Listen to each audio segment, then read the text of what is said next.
नमस्कार सर। नमस्ते जी। नमस्ते पल्लवी जी, कैसे हैं आप? बस ठीक है, आप कैसे हैं सर? एकदम बढ़िया, फर्स्ट क्लास, ऑल वेल।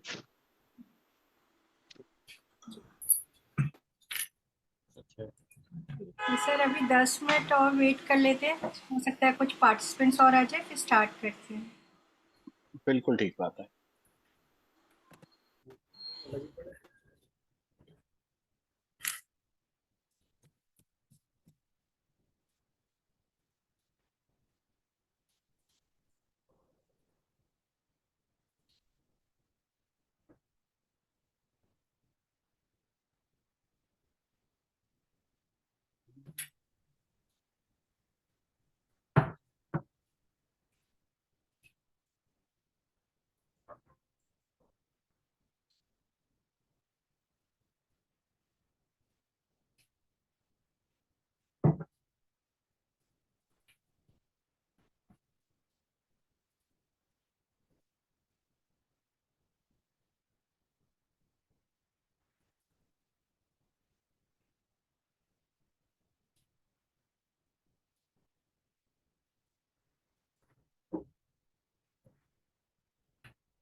हाँ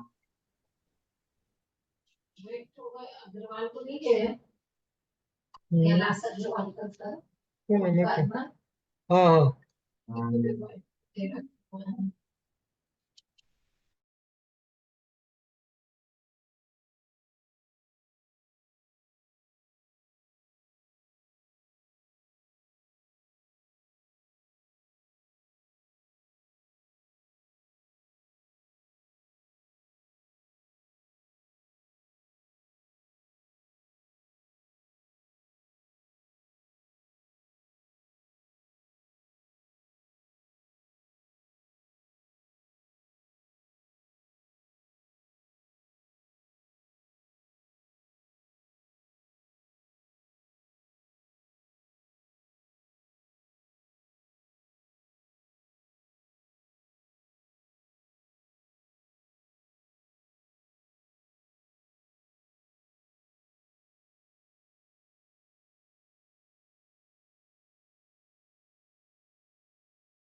Hello, good evening, participants. We are about to begin in 5 minutes. We are just waiting for our guest of honor to join. Please bear with us.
ठीक।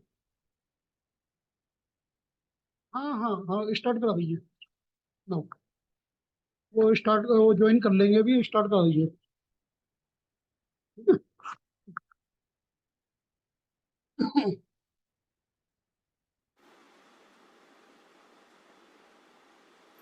ये तो कह रहे हैं working ही नहीं कर रहा। ये जो password Good evening, everybody. Good evening, everyone. I see Pallavi Agrawal from Lucknow. Delighted to welcome you all on today's interesting webinar hosted by JIPA in association with National Company Law Tribunal Bar Association, covering the nitty-gritty and challenges faced by resolution professionals to overcome financial distress and running the business. Managing a business is challenging at the best of the times. But when a company is in distress, facing financial hardship leading to bankruptcy, the task is exponentially more difficult. From evaluating your business model to making tough financial decisions, it can be troublesome task. But of course, it's not impossible. With the right step and strategy, you can lead a declining company back to profitability and stability. Once the problem have been identified, you need to develop a robust turnaround strategy. This should involve a clear plan from addressing the company's biggest problem and creating a path toward profitability. It's crucial that this plan is realistic with the milestone and goals. The first step in saving distressed companies is to identify the root cause or its distress. Is it lack of revenue? Is it poor customer satisfaction? Or it is internal operational inefficiency? Understanding what's wrong is critical to finding a solution. Conduct a thorough review of financial statement, customer feedback, and operational processes to identify दोबारा से areas भेज for दिया नहीं improvement to pull the company. I feel one should remain focused on their goal and not lead to negativity or doubt from other thus hinder your progress.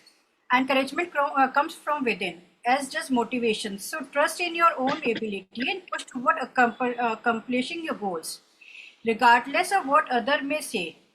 This mantra, along with the right strategy, can one day trace the path to a unicorn.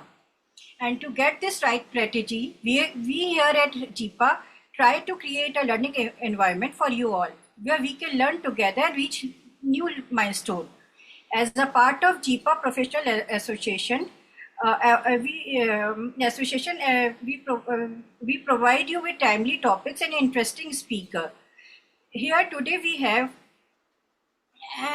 our guest of honor, Dr. UK Chaudhary, and our expert advocate Maya Gupta and Manisha Chaudhary to guide us with the best strategies.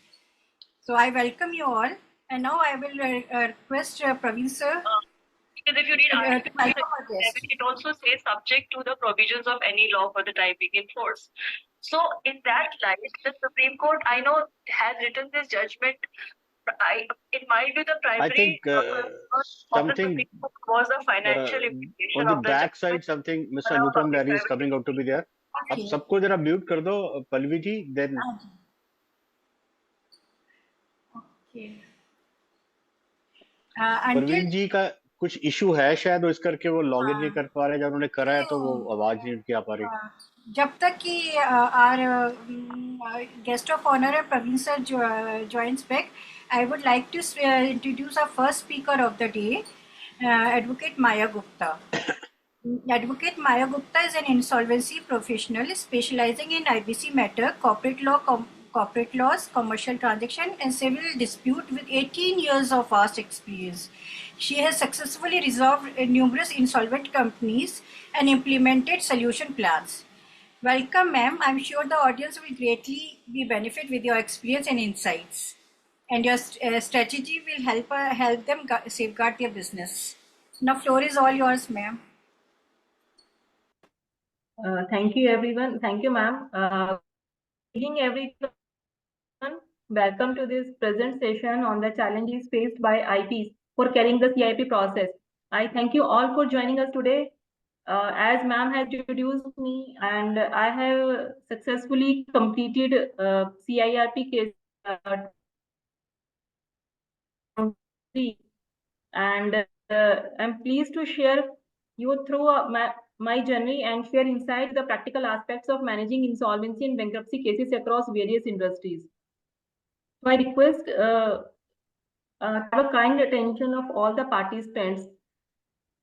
Before we dive into specifics, let me briefly outline what we will cover today.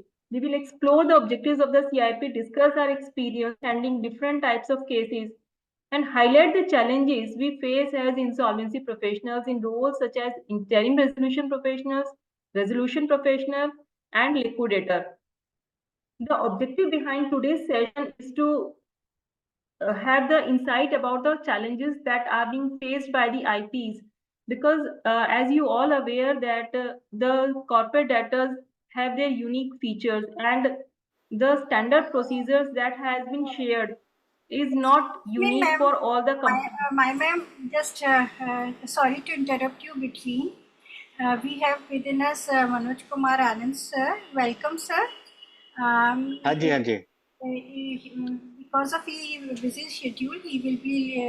He is within. He has joined us for a few minutes, so I would like him to say a few kind words for. Sorry, Maya ji, it's a really unnecessary interruption. But actually, Palvi forgot to said to me, because मैंने शुरू में कहा था कि मेरे को शुरू के 4-5 मिनट दे देना, so that I can share my experience there, and welcome you also, since you and Manisha is our the learned and welcoming speaker, and I'm seeing that people like you are really enlightened, and आप लोग कैसे इतना stress manage कर लेती हो being a lady, yeah, this insolvency. I have also handled a lot of cases, but stress is really enormous, especially all people are doing our other practice also. You be also doing your company secretary practice also. In any case, चलिए अब जो मेरे को 2-4-5 minute मेरे को कह रहा था वो ये था, our topic is the challenges faced by RP to overcome financial distress and running the business. Our name is IP being insolvency professional. But the moment we are appointed, our name changes. We become either IRP or RP. I should not use liquidator word at present, meaning thereby resolution professional. If we see, our basic qualification, हमारे को exam पास करने से पहले 10 से 15 साल का minimum experience चाहिए, and that embedded with passing of this exam really make us very solid to face all the challenges in the IBC assignments. In fact, I tell you, 6 months ago, I was at Singapore, and on some IBC seminar conducted by our institute only. I heard the story from big four RPs, and one of the story which I was really impressed was that they said कि Jet Airways के जो owner थे वो company को छोड़ के भाग गए थे, because a lot of running expenses are there, and there's they couldn't maintain the aeroplanes and all this thing there, but they converted that company into a profitable company, and that is a very big example in our IP fraternity, along with initial trial companies कि कैसे ये successfully IPs ने businesses को convert करा. But we people are SME. I shouldn't call ourselves small, but I shall call ourselves small and medium enterprises. We do get assignments which are also of small and medium enterprises. Here, challenges are absolutely different. For example, I also got some small assignment. कोई cash bank में balance नहीं होता, कोई cash में आपके पास नहीं होता. In fact in one of my present assignment where I am a liquidator, director ने इतनी भी वो क्या कहते हैं कोऑपरेशन नहीं करी कि जो किताबों में 5-5.5 6 लाख के करीब कैश इन आ रहा था वो आरपी को आईआरपी को जब मेरे को दे दे, नहीं दिया उसने. And forget about there are around 83-84 crores of asset which has wiped off or gone in the air. No doubt, as an RP, he filed, I am a liquidator. He was an RP there. He filed as usual 43, 45, 46 the application, awarders application. But I don't think so. It will be really a nightmare if you get able to get any recovery out of that. Even during whole CRP process, 180, 270, or 3-4 months after that, or a year after in liquidation. What happened is that I don't blame the COC people also. Why? Because why should they spend good money after bad money? But it is only the cost to them, and expectation of recovery is very, very low. Now let's go to another part. Interim finance. COC never come forward. If we knock to the ARC or NBFC for some interim for the finance, we do get. If you have underlying assets, we do get. But I should say that is again a very hard nut to crack. Then how to pay our security staff, lawyers, accountants, ourselves also. As I said, if there are assets, then you are able to run it. यही होता है कि चलो ये 2 3 4 साल के बाद जब भी ये assets बिकेंगे या साल के बाद बिकेंगे, तो then we be able to pay all these things. Till then we go on investing. Or in fact, I was feeling कि during such sort of companies, जैसे एक हमारे से पहले ये क्या कहते हैं, प्रमोटर्स अपने कैडर्स को फेस कर रहे थे, वैसे ही हम लोग उन सब लोगों को फेस कर रहे होते हैं during our CRP period also, because of the not having fund. तो ये एक बहुत बड़ा चैलेंज है एसएमई सेक्टर्स के साथ. Now I move, we are 7+ years. इसका सोल्यूशन क्या है? Let's look into the solution for it. Our IBC rhythm is not 7+ years old now, even more than that. We are successfully running unclaimed dividend account. Why not our regulator have similar sort of some financing to such companies? I have been raising this issue to many platforms. Again, I'm raising this issue herein because ultimate responsibility of running this IBC show is of regulator. No doubt, we are the facilitator, but ultimate responsibility is of the regulator. Regulator must think on, doing this thing there. And I would request my speakers to enlighten us if what is happening abroad. In Europe also they be facing same problem. USA, Singapore, and maybe Australia also. तो वहां पे इस तरह की companies के लिए क्या एक रेगुलेटर या एक क्या सिस्टम है, क्या नेटवर्किंग है, how they are handling such situations. Second part is that running serious business which he could not run is again a real nightmare. As expected, employees are honest to the past management only. But we need to motivate them and try to have their cordial relations, and then along with in fact the board of directors also. Even in this case also, I'm telling you, यहाँ पे ये है कि मैंने जितने भी आज के डेट तक अराउंड 35 के करीब मैंने केसेस हैंडल कर रहे हैं, me and my with other associate. तो मेरे को एम्प्लॉइज के साथ सस्पेंडेड बोर्ड ऑफ डायरेक्टर्स के साथ ज्यादा प्रॉब्लम नहीं आई, बिकॉज मेरे को ये लगता है कि मेरे को इन्हीं से ही इंफॉर्मेशन लेके आगे अपना प्रोसेस स्टार्ट करना है.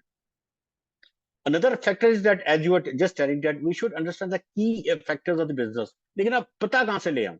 From where we should know. Me is a chartered accountant. My earlier clients were in the liquor business or construction business. And if I get some home bias cats, from where I should know about that? तो इसके लिए आजकल what idea I can give is that you, my learned speaker Manisha ji and Maya can also add to it. The best is we can what I do. Google is a very good search engine. You can get a lot of information from there. Friends, clients. WhatsApp group is sometimes are also really helpful. Or IPs was worked in the same industry. When I get first pointed in my home bias case, तो जो IPs ने already home bias case कर रहे थे या कर चुके थे, they really helped me how to root through it. So these are my situations there. अगर इन सब के करने के बाद भी हम लोग नहीं कुछ कर पाते, उसको गोइंग कंसर्न या उस कंपनी को नहीं रन कर पाते, तो I think then we should go for हम उसके साथ चिपके ना रहे, we should go for the liquidation or maybe the early dissolution as per our liquidation regulation 14. Another suggestion is that any asset which has a very huge book value but which does not exist, or it might have been siphoned off. जैसे generally मैंने देखा है stock जो होता है वो siphon of कर देती है प्रमोटर, और तो फिर उसको अगर हम उसकी कोई वैल्यू ले लें तो फिर उसको रेगुलेशन 37E के अंदर एनआरआर में बेचने में बड़ी दिक्कत आती है. तो एसेट मेमोरेंडम एक बार हमने जो वैल्यू ले ली, फिर उसके बाद उसको जब भी आपको उसको बेचना है तो आपको 25% 10% करके ही ऑप्शन करना पड़ता है. तो एसेट मेमोरेंडम जो बेसिस है वो हमारा होता है वैल्यूज रिपोर्ट. तो वैल्यूज रिपोर्ट के अंदर जब हम इस तरह के एसेट्स को बनाएं तो try to have it as a very very minimum value. I think I spoken a lot more than my allotted time. I leave it to my rest of the speakers, Maya ji and Manisha ji, to enlighten us more on it. और इसमें मैं आपको एक बात थोड़ी सी और add करना चाहूंगा कि कमिंग ट्यूसडे को I am also taking webinar on PG. PG is a quite hot topic nowadays, personal concern to corporate debtor. तो लिंक मैं परवीन जी के थ्रू सबको भेज दूंगा. तो 4 से 5:30 बजे का है. It is it's basically tax federation people have invited me, तो I be speaking on their behalf. तो डू जॉइन अस. और thank you very much Parveen ji आपको, पल्लवी जी आपको, और माया जी को आपको सबसे ज्यादा, because I just delve into your saying, but I thought I am productive. Please carry on. Thank you sir, thank you so much for मतलब आपने जो हमारी हम लोगों के लिए प्लेटफॉर्म क्रिएट कर दिया है. Now we will able to understand more our learned speakers. Sorry, Maya ma'am, for the interruption. Now you may proceed ahead. And for the information of this participants, are you have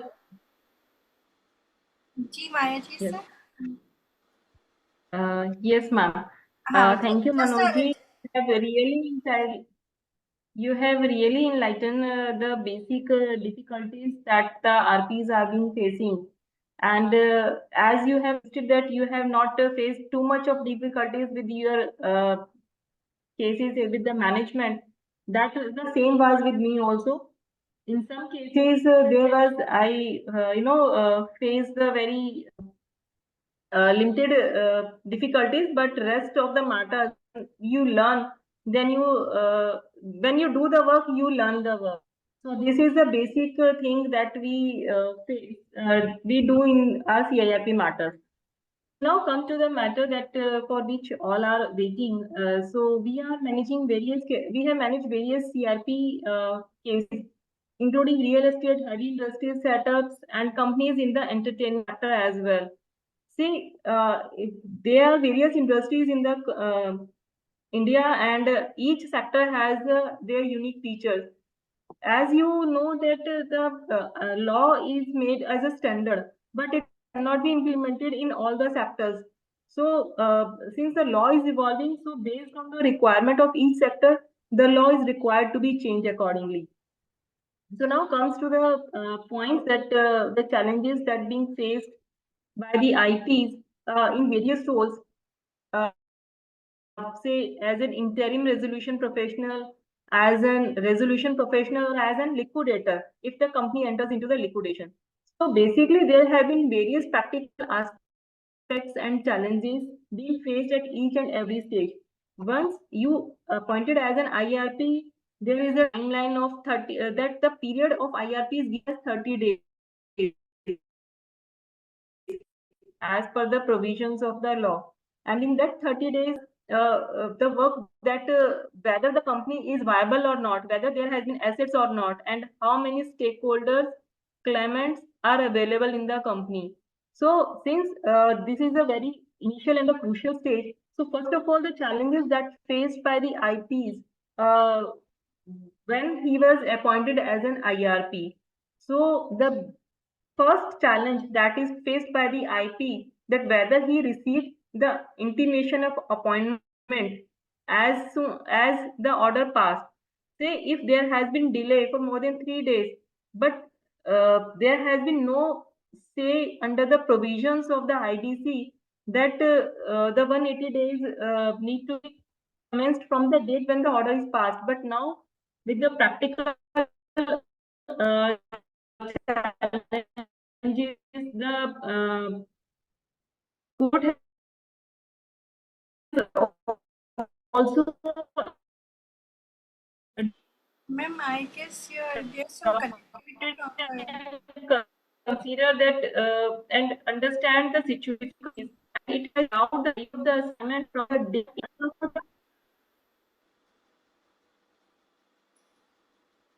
Ma'am, Ma'am, sorry ma'am, we are unable to hear am I you. audible? Ma'am, I guess there's connectivity problem. Maybe you switch off your video, then it's be more clear. Okay. Okay, I'll stop my video. Okay. Yes. So is it now audible? Yes, now it's better, ma'am. Okay, okay. Ma'am, Yes. can you So the repeat initial the last challenge line? that we faced as an IRP. Yes. So as I have submitted that when the order of CIRP is passed, if the IP gets the notification intimation of appointment as an IRP within the prescribed period of public announcement of say 3 days, then it's okay. If the period goes beyond that 3 days of intimation, then the IP needs to start the work as soon as it comes to its knowledge. And he also required to submit a report with the IBBI as well as the Honorable NCLT about the intimation of appointment, so that the law that prevails for giving the public announcement in relation to the CIRP could not be breached, and he could start his work to conclude the same within 180 days, 270 or 330 days, as a case may be. So since the CIRP commencement date is the benchmark for following all the provisions of the law, that needs to be carefully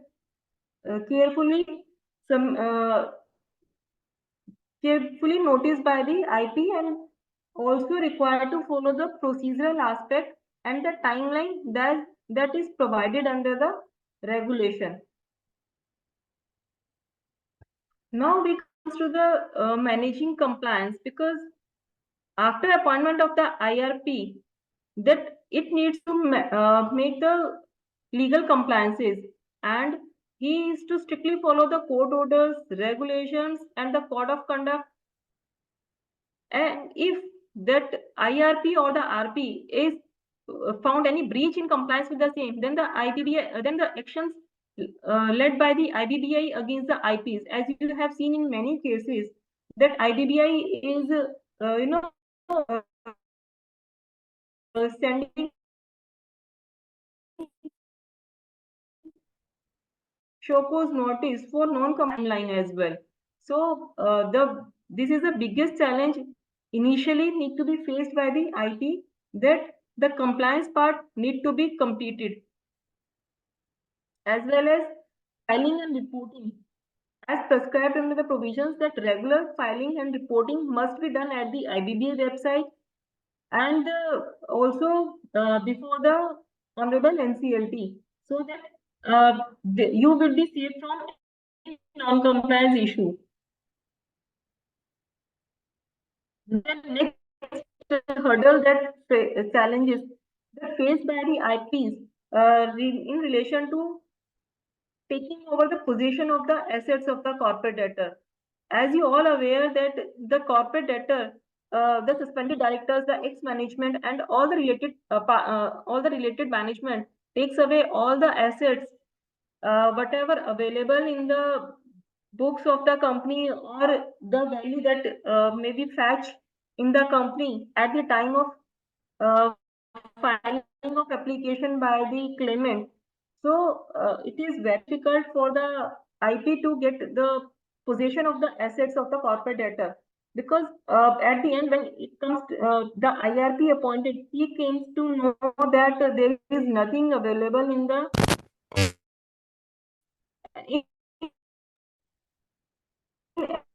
actual available in the company, because whatever the data year or two back, then it comes to know after scrutinizing the public records, say from the MCA website, GST data, income tax data, or from the banks, then it came to know by the IP that there is nothing available in the company, and only certain assets are there, which has a very minimum value, and in some cases that realizable value of those assets is more than the CIP cost.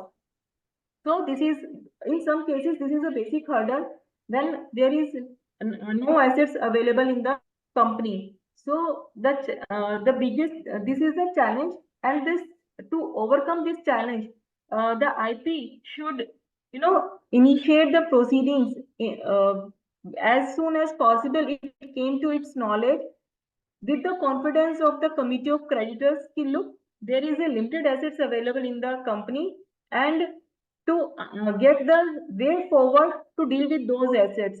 If the COC is of the view that to get rid of these assets by making auction, then immediately IP is required to file a suitable application, so that the cost, CIP cost, could be curtailed and the value maximized could be possible for the stakeholders. In some cases, there has been assets attached with the ED or any government authorities due to any non-compliance by the company. In those cases, as you all aware that if any property is attached by the ED, then it takes more than 2 to 5 years to detach that property, because the government and the ED reviews each and every angle why these frauds have been done in the company, and due to certain because this public money is involved with those assets, they are not eager to detach those assets.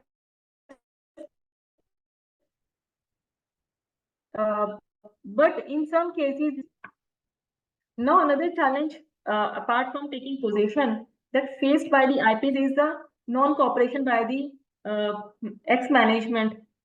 As you all aware that since due to the acts of the management or the suspended directors, the company is faced to the insolvency resolution matters.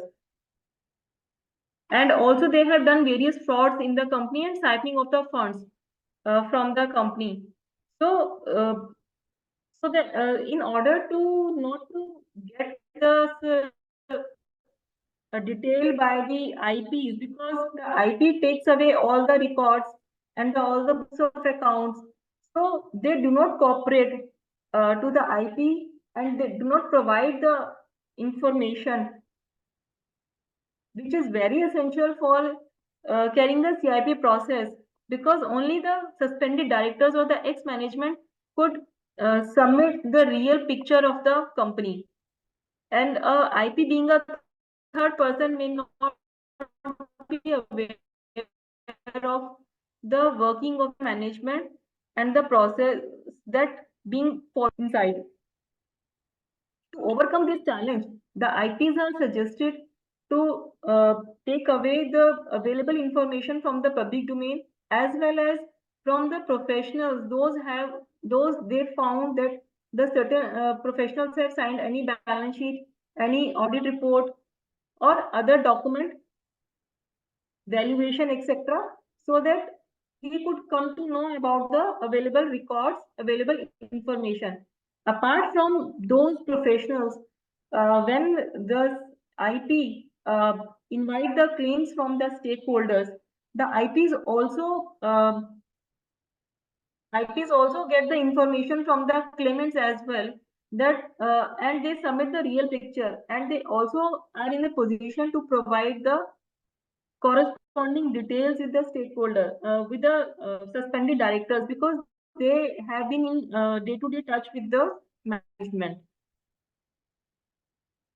The next challenge that the IPs face while pursuing the CIP process is an interim finance.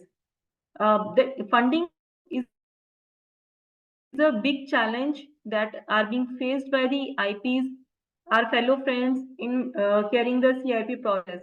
Luckily, the Honorable NCLT has allowed to pass orders for giving direction to the applicant to submit rupees 2 lakh initially to carry the initial funding, because COC constitution takes time and the IPs initially is to incur the expenses, say the public announcement, formation of COC and other petty expenses that is required at the initial stage.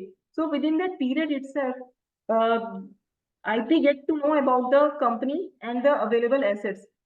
So based on the available claims that it has received, it can conclude that how much assets are available in the company, and can also find submit before the COC members the whereabouts of the company, so that the process can be run through.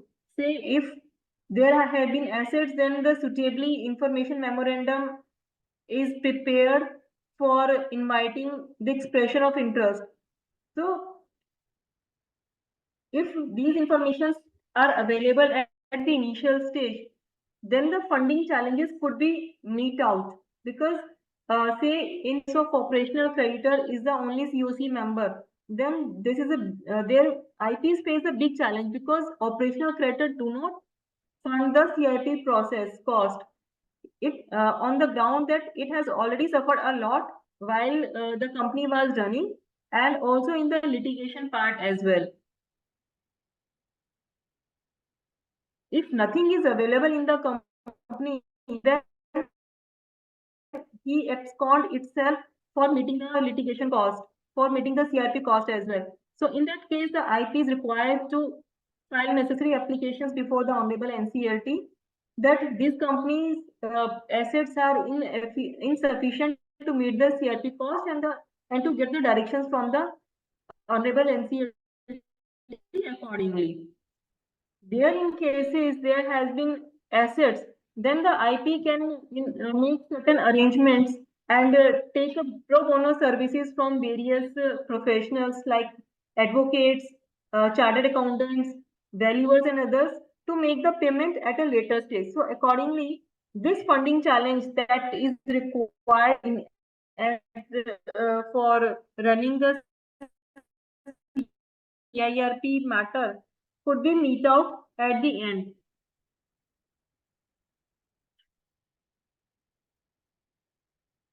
IP is to take precautions because the cost factor should be get submitted before the COC at each and every stage. Else, the COC might deny at subsequent stage that the cost that has been incurred by the IP is not approved by the COC. Now, the regulation itself has mentioned it clearly that the IPs is required to conduct a monthly meeting and to that no penalty could be taken up for the subsequent period and the COC member cannot submit that they are not aware of the expenses that has been done by the IP on its own. So friends, you need to take to be very cautious while incurring any expense for relating to the CIP process. Now, there has been challenges for recovery of the assets. As you are aware that assets might be of the different classes like movable assets, non-movable assets. So for movable assets and non-movable assets, there is also required a prior approval. If the CD has an assets that has obsolete or has negligible value. So with the consent of the COC as well as approval from the Honorable NCLT and based on the valuation that has been done by the valuer, that asset could be sold as soon as possible in order to curtail the cost rent part of the obsolete assets and to fetch certain value so that the cost CIP running cost for those obsolete assets could be reduced. And if it is in case it is a fixed assets, then there is required to search the nature of that asset, whether it is not whether it is attached with some other authority or it is belongs. And if that assets cannot be sold in the open market, then that could be sold among the stakeholders with the permission of the COC as well as from the approval of the Honorable NCLT. In cases where company has a going concern, then it's the duty of the RP, its value. So again, the fund implementation challenges came, but with the expert knowledge of the COC members and the available expertise available in the market, the company could get good value if that is run as a going concern. As you have also, in some cases,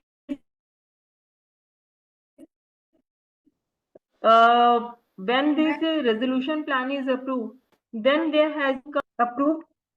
Yes, ma'am. Maybe your connection is unstable and your voice is coming in. Okay.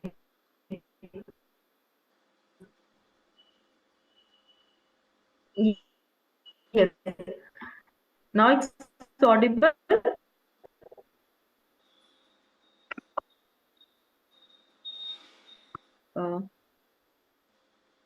Give me a minute. I'll connection.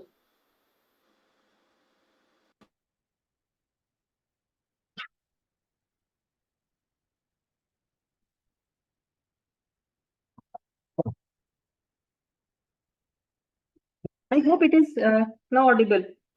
Yes, ma'am. Much better. Yes, yes, ma'am. I'm so sorry there's network connectivity. Yes. Now, since as you all know that there are various challenges that the IPs face during the CIRP, and when the plan gets approved, then there is again challenges faced by the IPs in implementation. Say, if the COC member have approved the resolution plan, but the honorable but it takes time CLT. So due to the time constraint, the resolution applicant may take back its steps for implementation thereof. As you have seen in the COVID period as well, many resolution applicants have submitted before the NCLT that they are not capable of taking this company as a going concern because of certain factors, because of valuation goes down, and due to the various other factors. So in those cases, the work that has been done by the IP during that period to get resolution of the plan, to get approval from the plan, become zero when the RA takes back its steps. Now, luckily, in cases, now since the economy is booming and the resolution applicant are coming forward to again submit the resolution plan for the company as a going concern. But again, there have been IPs are being facing challenges for implementation. Say for funding, initially, when the resolution applicant say mention implementation period say for 30 days, but subsequent period after say 6 months or 8 months or 1 year, when this plan gets approved by the honorable NCLT, then the financial position of that is resolution applicant goes down, or sub miss miss happening in its business. Then again that implementation challenges came into the picture. So for that again IPs need to face challenges to get implementation and to file necessary applications before the honorable NCLT and to take permission to get delay implementation. So various factors that the CIR that the CIRP process being faced by the IPs in running these resolution of the company and get uh, to holders. Variability among the CIRP cases and vary from company to company. So same funda, same working cannot be implemented for each and every corporate debtor because they have their unique challenges and those are not standardized. Each requires specific strategies to address its particular issue. Now, this as navigating CIP involves handling complex and varied challenges. It requires a deep understanding of legal, financial, and operational aspects. As an insolvency professional, maintaining compliance with the IBC and ensuring effective communication with all the stakeholders are crucial for the successful resolution or the liquidation of the corporate debtor. At the end, I thank you everyone for your attention and participation today. As I have submitted that we have covered the fundamental objectives of the CIRP process and share practical insight for our experience across various industries. So I hand over to Vandana ji to sum up this. Thank you, Maya ji. Thank you so much for a very insightful and interesting topic. आपने बहुत comprehensive way में you covered so beautifully about the CIRP extent. Now, moving ahead, I would like to introduce our second speaker of the day, Miss Manisha Chaudhary. She is a managing partner at UKCA. Her forties lie in the field of general corporate advisory, writs, litigation, negotiations, corporate restructuring, merger and acquisition, etc. She did her certificate course in corporate law and governance from London School of Economics. Warm welcome, ma'am. I'm sure we all will be benefit with your vast knowledge. The floor is all yours, ma'am. Thank you for having me here. First of all, sincere apologies from Dr. UK Chaudhary. He had been trying to join in, but he could not. So he has asked me to forward his apologies to you all, and maybe in the next session he'll be able to join in. And hopefully I'll be there to help him as well. Now, Maya, now just coming to the topic, I think we're going to try to limit it to the topic which was provided to us. Apart from what Maya ji has covered, I sort of have summarized, according to me, what are the issues which are faced by the RPs and liquidators in total in the entire process. So just going by them one by one first, and then sort of coming up with solutions. And I would like that we make it a little more interactive. And if somebody wants to join in and give more solutions, that would be great. But just one of the first things is, of course, apart from the practical issues being faced by each of the RPs in each company, which is that the timelines have to be followed, which I believe more or less most RPs are able to do. I think that one of the biggest things is the interim finance, which is where the problem is being faced by the RPs of how they need to run these companies while they are appointed, and they don't have the access to documentation, anything like that. Now here, a lot of banks, NBFCs, everybody is not really in favor of providing this interim finance to the RPs. This was first discussed by the IBBI in 2017, about an year after the IBBI code, the IB code came into being. And the IBBI had recognized this interim finance as one of the first problems. And even till date, there is no concrete solution to that. There is no solution, though the courts have tried to help. RPs have in their own right tried to approach the forums, tried to approach different banks, NBFCs, the funds. None of them seem to be in favor of providing this fund, interim financing, to these distressed entities or to the RPs, despite the fact that this would be one of the first payments which will come out of any resolution process or even during liquidation. Having said that, why that is not being done, or where is the issue that is coming? One of the first one is that interest payment component of it, that once the liquidation starts, only till a year or till the liquidation takes place and the assets are sold, whichever is earlier, that will be the period in which the interest will be calculated and paid on this interim finance. The people who want to provide this interim finance are taking a huge risk. According to us, according to limited people in the industry, we would agree on the fact that they deserve to have more interest, or because the risk factor is so much in terms of their payments, they need to have more, the interest component of it has to be more lucrative for them. They cannot simply just give money out to the public basis the fact that, to the IPs, basis the fact that there is no return on their investment, or then there's no return on it. So the first solution to be found is to find and to give them that comfort that when an interim finance would be given, it would be ensured that the money provided is first of all protected, which the Act and the guidelines do so. However, any return on that will also be protected and will be lucrative. Only then will you see people or banks or funds to be coming and giving in this money. Anywhere abroad, and I think Mr. Anand wanted us to discuss this, abroad, this is exactly what happens. They are giving it at a high rate of interest, and they are assured that the money will be coming back to them first of all, the rate of return and the fact that there will be a return of their money.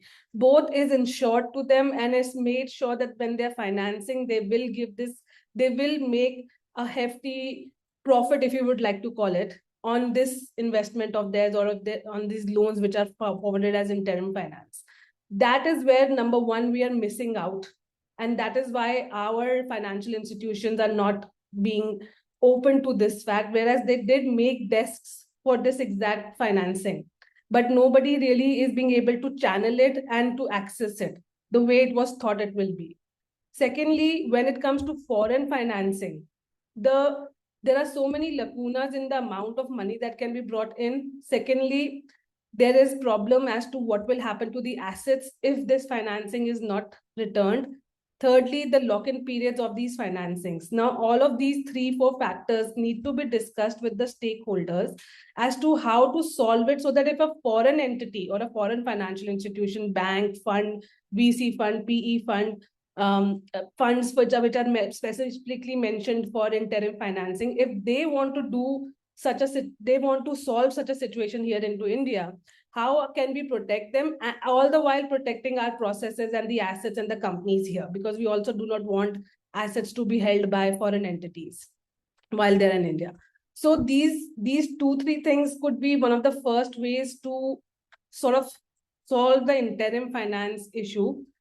The fact that the NCLT asks for certain minimum amount of payments of say 2 lakh, 3 lakh, I don't think that is enough for the RPs to run these entities. They could be huge companies. Even the basic cost of holding a COC meeting might be running into a lakh at least, because there's so many members to be involved, there's so many things to be done, so many nitty-gritties to be followed. It's not enough money to run entities. Now, what apart from, what is that I see as an interim finance also is that we need to help the RPs consolidate the finances which are in the company itself at the stage 1. Of course, we have seen multiple examples of the fact that there is nothing left into the entity. The predator, the ex-management is not in favor of helping the RPs. They are antagonists to the RP, if nothing else. And they make sure that the RP is not able to get their hands on the right information on the money, on the bank accounts. They don't know where the assets are located. In fact, we are doing so many cases where there are multiple assets of a company, but for the RP to just locate those assets, it's a task by itself. The RP has no idea what litigation is going on what assets, who has a charge, where are they encumbered. All of this information needs to be provided to the RP instead of them doing a fact-finding situation, finding themselves in a fact-finding situation. That is not really the job that they need to first do and then be able to do the CIRP process, given the fact that everything is bound in a timeline for them. So creating more issues for the RPs and not really providing any outside help to them is where another problem is being faced. In terms of information, in terms of consolidating assets, in terms of finding money, in terms of finding documents, and this all is interrelated to each other. It's not that one aspect of it being solved will move on to the next aspect. No, it has to be a consolidated effort to solve all these issues in sync with each other. Now, one of the first solution, of course, for interim finance, we've mentioned that we need to bring in and allow foreign funds. We need to get more guidelines on the fact that if an Indian fund is giving money, what is that they will be able to do? Banks need to be helped. However, maybe setting up a government-assisted fund can also be an answer to this. The government-assisted fund's first job is that it is not looking per se to make a profit as such. The idea would be to provide at a decent rate of interest money to the RPs to make sure that they are able to run these entities while the CIRP or the liquidation is going on. The interest rate can be low or can be the same as would have been for anybody else. So it could be a win-win situation, because a government obviously is perpetual, irrespective of who's in power.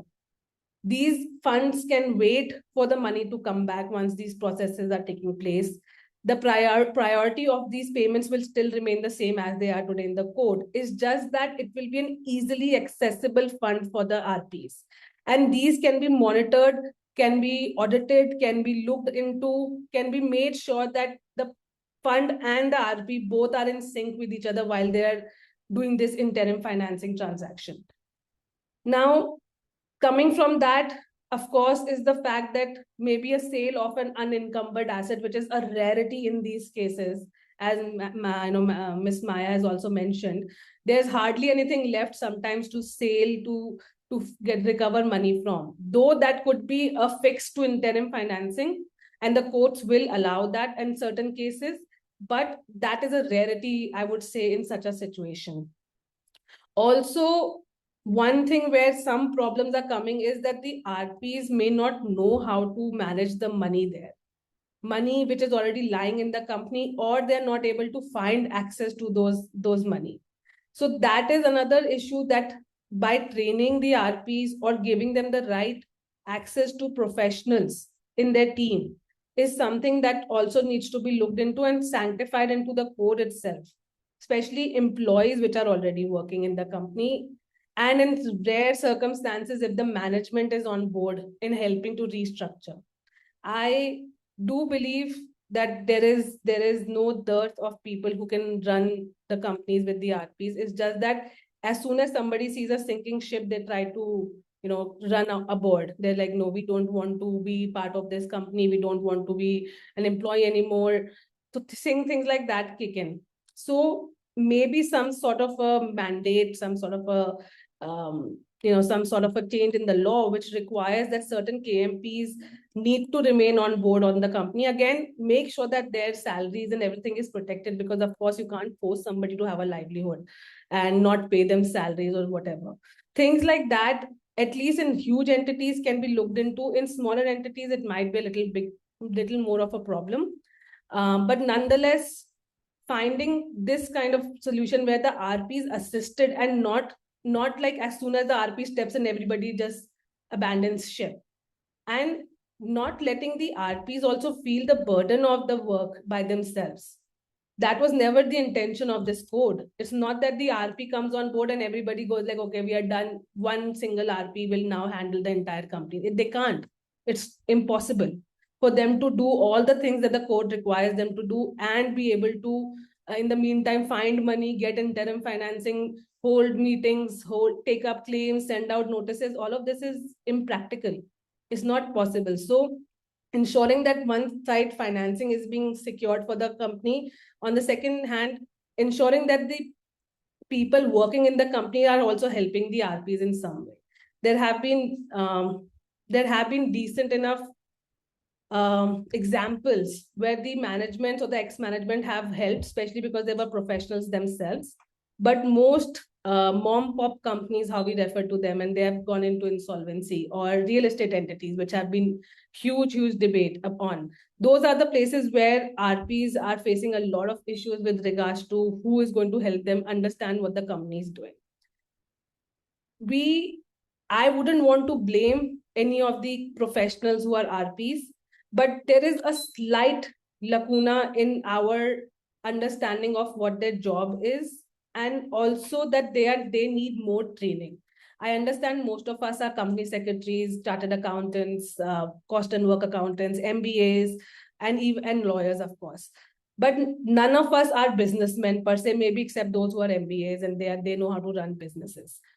That training for the RPs is also a job of the IBBI to also maybe sort of do, so that they know what is that they're looking for, what and how to find that, how to run entities like a businessman and not run them into the ground, and not be looking for that ex-management or those employees to run. Yes, it's needed, but if it's not available, the RP should be equipped enough in terms of their training to know exactly what to do next. They should not be left to their to their perils or to the devils to know what to sort of play it by the ear. That cannot be a situation in this kind of a setup of the insolvency code. Now, again, as Mayaji has already summed up what all problems are being faced. So one of the problems was that how do you deal with ex-management? Because they are your biggest almost enemy, if you would say. I wouldn't want to use that word because some ex-management definitely is on board and helping to restructure and even bidding and being the SRAs and everything, but most of them are not, and they somehow see RP as a villain in their life, though RP is only appointed by the court as an acts almost as an officer of the court, is a custodian, is somebody who's helping to restructure and run a company which they have run into the ground. So people should not be so, and like animosity is almost coming out towards the RPs, which I think is also something that the courts and the IBBI should look into, that RPs cannot be treated like this. That's something that they need to incorporate in the code, make it more stringent, that if you act a certain way, apart from the fact that you're trying to defeat the law or cause some sort of a hindrance in the law, but if you are, I have heard about physical violence against the RPs. I have heard them being dragged out of the registered offices. I've heard them no access to registered offices. I've heard abuses being told to the RPs. Like, how is that okay behavior towards a professional whose only job is to take over the company and take over certain things? That is another problem, because it deters people from becoming RPs. Or if not women might find it like absolutely something that they don't want to do. So that kind of a behavior first needs to be checked and punished, as I genuinely feel that a professional cannot be treated the way they are trying to do here. But having said that, where the courts can step in or where the changes can be brought in is, number one, the kind of complaints the ex-management can file. The IBBI should not be taking cognizance of all sort of complaints against the RP, and they need to first of all make sure that there are certain guidelines put into place, that if the RP has violated these specific guidelines, which should also give the RP certain powers, only then can a complaint lie against them. It cannot be that every sneeze taken by the RP is being reported to the IBBI. It increases the work of the IBBI. It also decreases the validity and the sanctity of the position of the RP, who is supposed to be unbiased, unparalleled person trying to resolve this issue which is being plagued into the company. So every complaint needs to be monitored. What are those places where those complaints can be filed is something which also needs to be discussed. Similarly, where the courts can step in is very critical ways of finishing the applications filed against the ex-management in the most time-bound manner, and issuing strict directions and strictures against the management. Now the management sneezes out of the RP's control, that should be the one where the courts should step in. We cannot give the ex-management, which is not helping the process, no leverage can be given to them in any manner. That is where I think one of the first amendments or changes or guidelines or regulations need to be brought in as to the way the management behaves with the RP. Their non-cooperation should be looked into, and their non-cooperation should be almost punishable if they try to not give the documents or whatever that is required. There is a third way, which is not so litigious, I would say.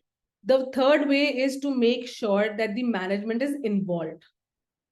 Instead of telling the management to back off, we may be able to see it, and that is what happens in foreign jurisdictions. Let the management be fully involved in the process of restructuring.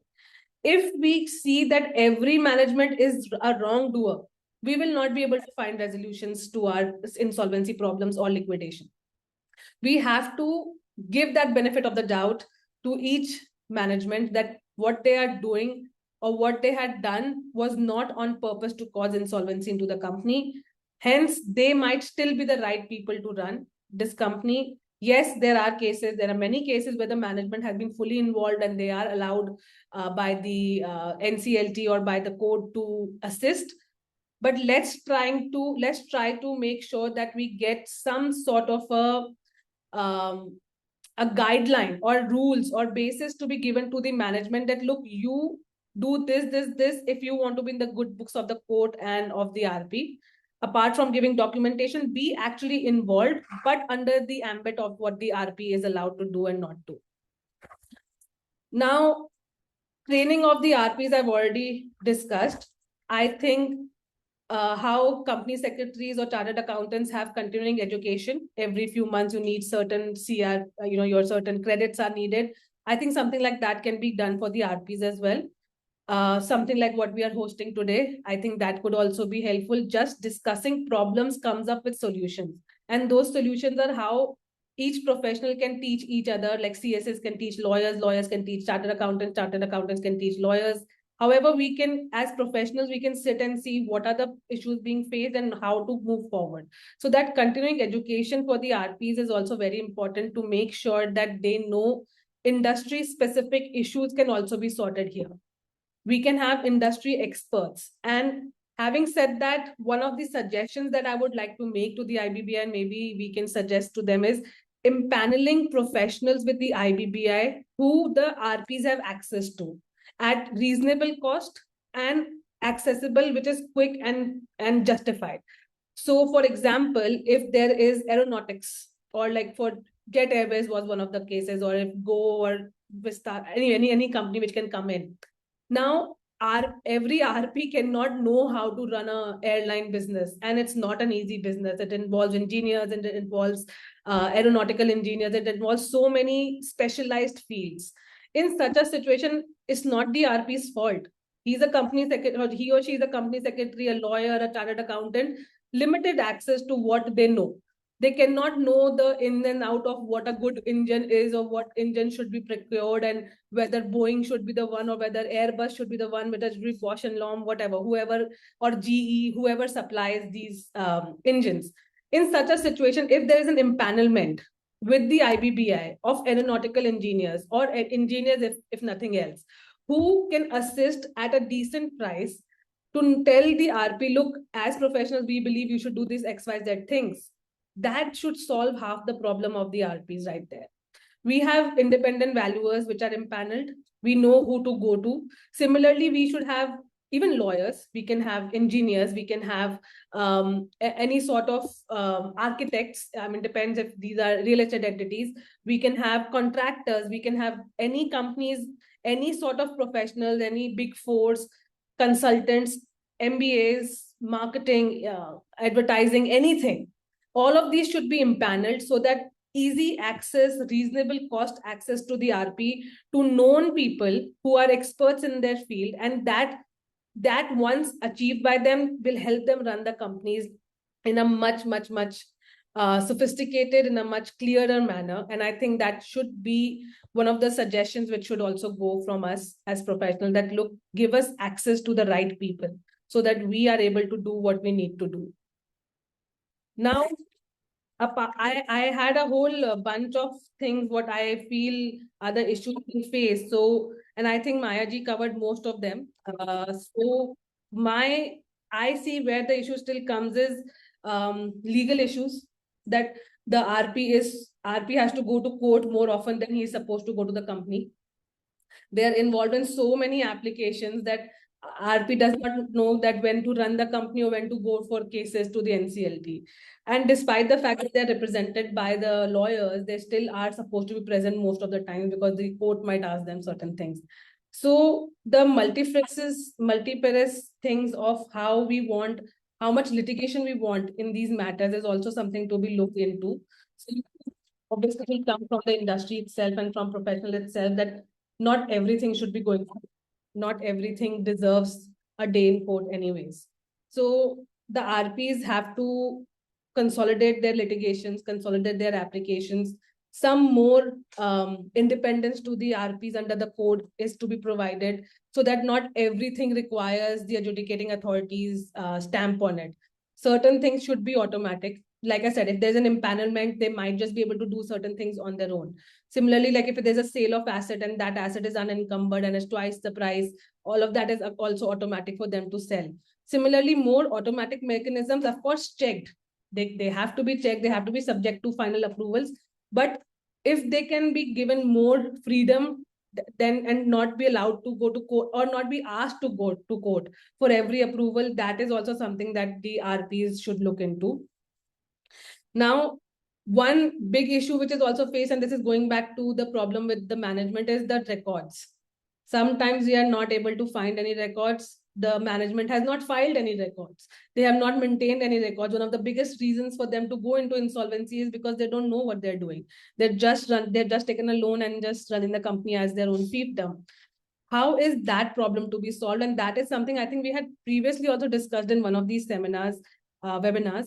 And this was also discussed with the PhD CCI also, that though we have now the information utilities to make certain documentation and to make records of default, and that record of default is very objective.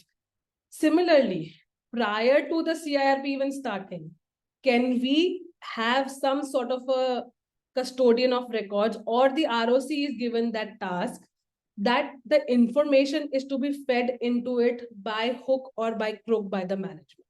Some compelling authority, some compelling law, some compelling guideline which says that you have to give this information, so that the RP is not running pillar to post to get that information. For example, how we had in BIFR, that the first reference would be filed at 50%, a net worth erosion. Similarly, banks know, or NBFCs know, at least sophisticated lenders know, that when the company is going into an NPA or about to go into NPA, or they have first EMI has bounced, anything of that sort, there can be a trigger warning right there and then that, look, this has happened, I want a fresh KYC. Or let's not even wait for that. As soon as loans are given, certain documentation will have to be uploaded with the ROC or with another new authority or with the information utilities, anybody, any authority which takes over this task of taking documentation from the corporate debtors or from debtors and make sure that this information is readily available to the RP as and when, if the company goes into CIRP, so that they don't have to chase anybody, the information is available to them. That kind of a suggestion also now needs to be really looked into, because this seems to be one of the biggest problems that the RPs face, is trying to get documentation. And there seems to be no solution forthcoming for it till date. So I think those are more or less the points that I had. I really believe that RPs are facing a lot of issues. It's not something that we can finish off in like half an hour, 1 hour, 2 hours. It can go on and on.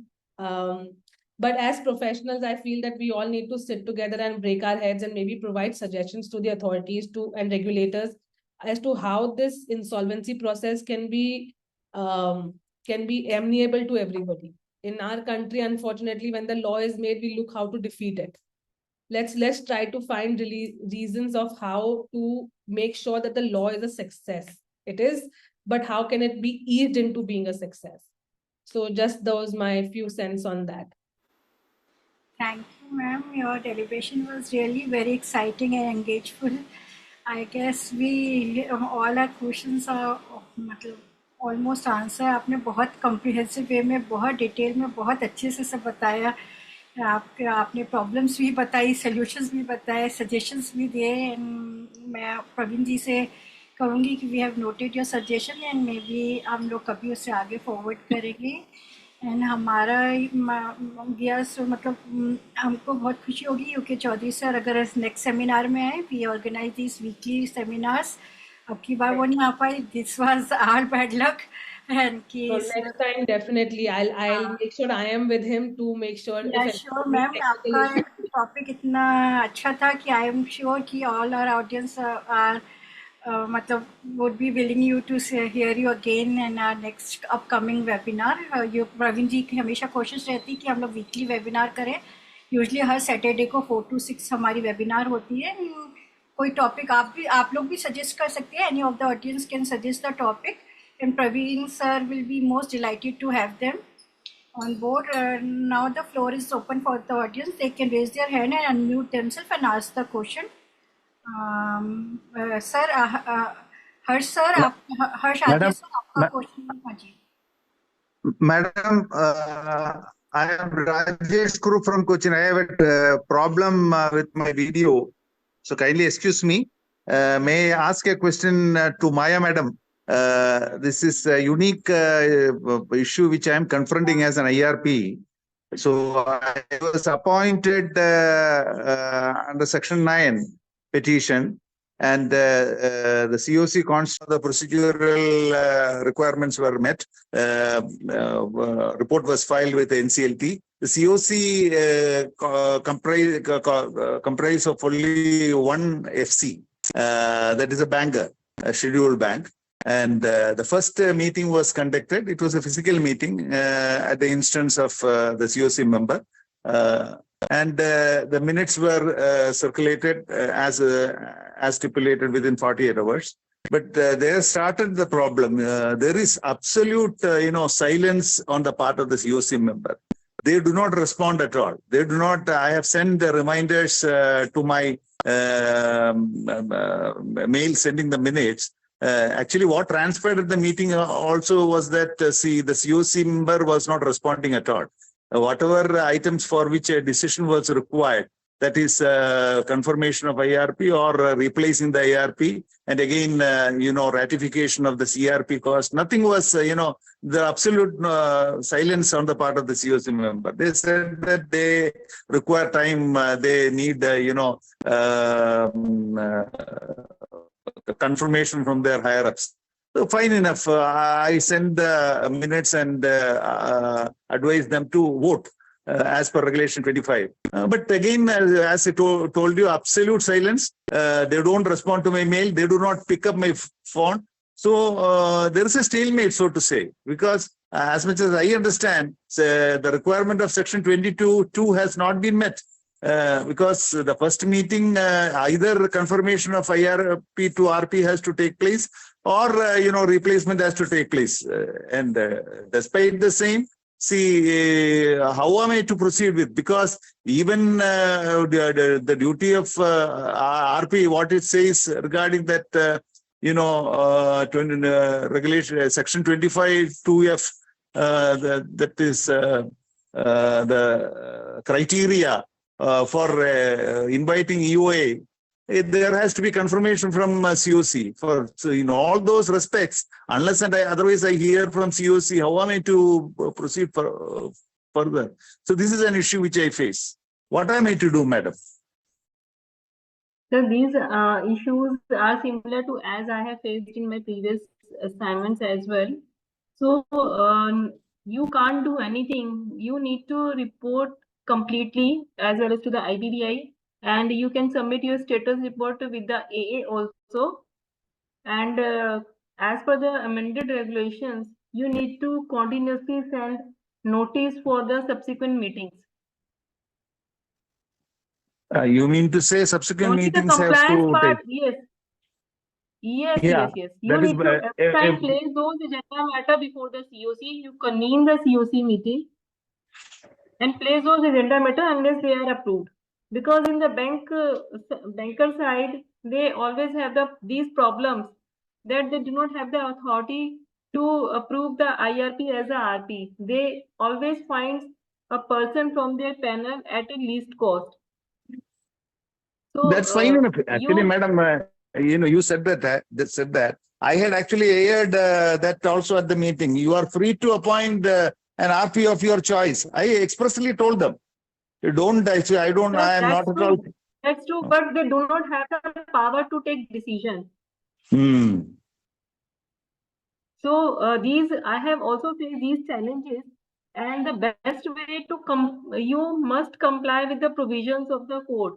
You must submit to the IBBI along with the minutes of the meeting and the email correspondence. You need to submit a regular correspondence with the COC members and regularly submit the notice for the next subsequent meetings. I filed the CRP 7 that has already been filed with IBBI, but this minutes and all I did not, because as much as that has not become. That you need to there is an email with the correspondence with the IBBI. You regularly send updates along with the correspondence. I was wondering whether I need to take a direction from the AA at this point of time, because 22(2) has not been complied. That's what I see. technically, how am I to act?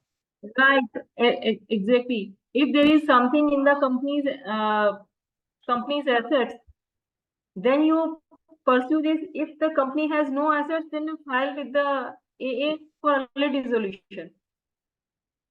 Assets are there. I have taken custody. I have put a security guard also there. All those things. You submit, yes, you submit the report with the AA and ask the way forward and continuously pursue the COC members. This is the only, in my previous cases, it took about 6 months to regularize IRP as RP. But being a professional, we have to comply with the IBC provision.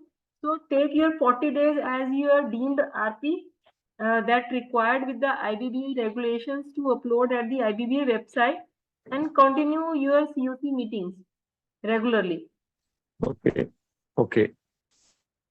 Okay, madam. Thank you so much. Thank you. Thank you, sir.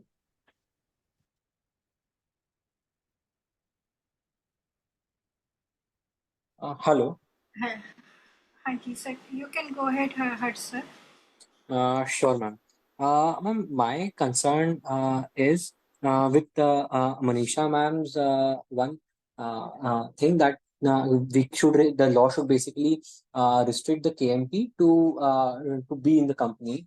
Ma'am, even if that is made, wouldn't it be violative of Article 19(1)(g), basically freedom of profession? Like, Yeah, can see, that's the what- law rightfully restrict someone from being or not being in the occupation? Right. I appreciate what you're saying. That's exactly what I mentioned, that we can't hold back people into working into the companies. I hope you heard that part as well. Right. So the idea is that reasonable restrictions can always be put in.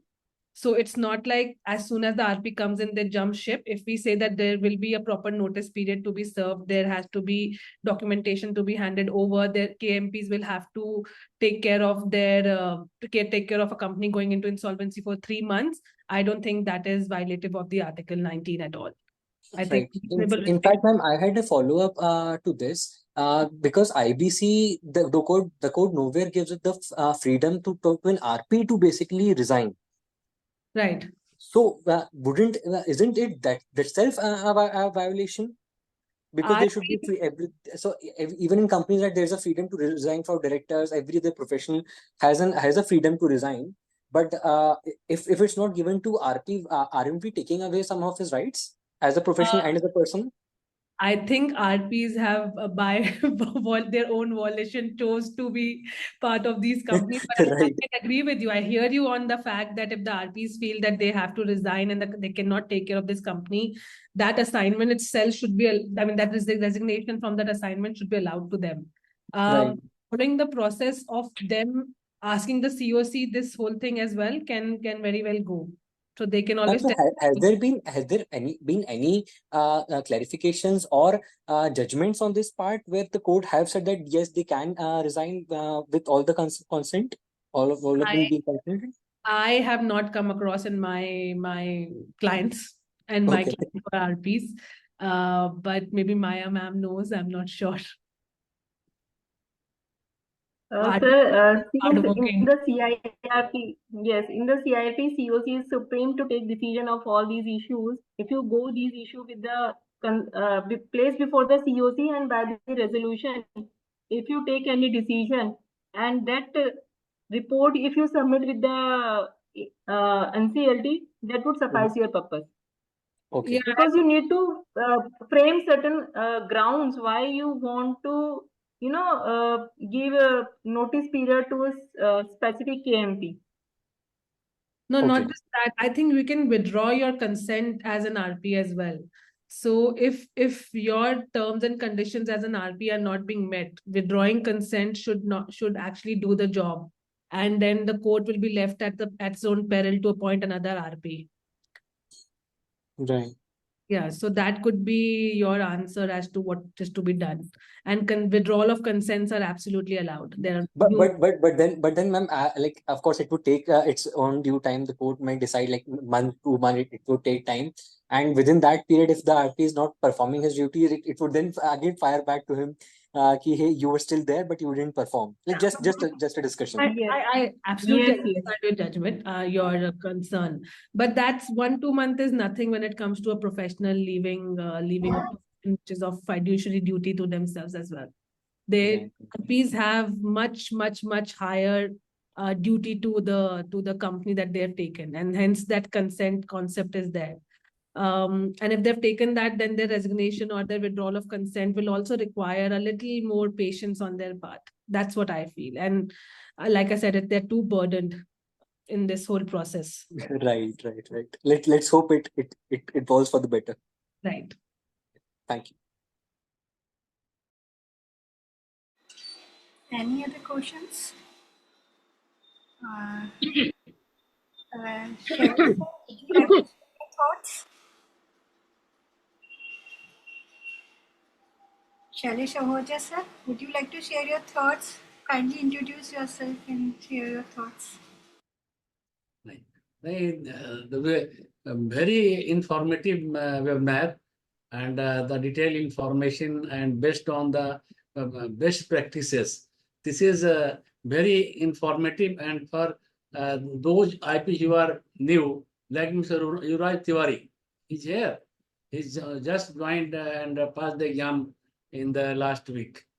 So for these persons who are recently joined in the profession, the session is very good, very nice, and I appreciate all the speakers, and thanks to the organizers. Thanks, madam. Thank you. Anyone else want to share his thoughts? Naren sir? Naren sir, do you want to share your thoughts? Okay, as we come to the end of this knowledge pact section, let me wrap up with the bow. Thank you to our incredible speakers, to our guest star of honor in absentia, and brain behind GPAN, of course, all of you for being an engaging audience. See you in the upcoming webinar. And now I would request Praveen sir for formal vote of thanks, sir. Thanks on behalf of GPA. We are very thankful to our guest of honor who could not join due to technical glitches. With his support and NCLT Bar Association, and also to CSIP and Advocate Maya Gupta ji, and Advocate Manisha Chaudhary ji, who is our speakers, and our colleague Mr. Manoj Anand, and Pallavi ji, monitor of the session from Lucknow. He is very sincere in this regard, and all the participants. I am very thankful, and thanks a lot. Namaskar. Thank you. All of you. Wishing you a great week ahead. Thank Bye. you, everyone. Thank you, sir.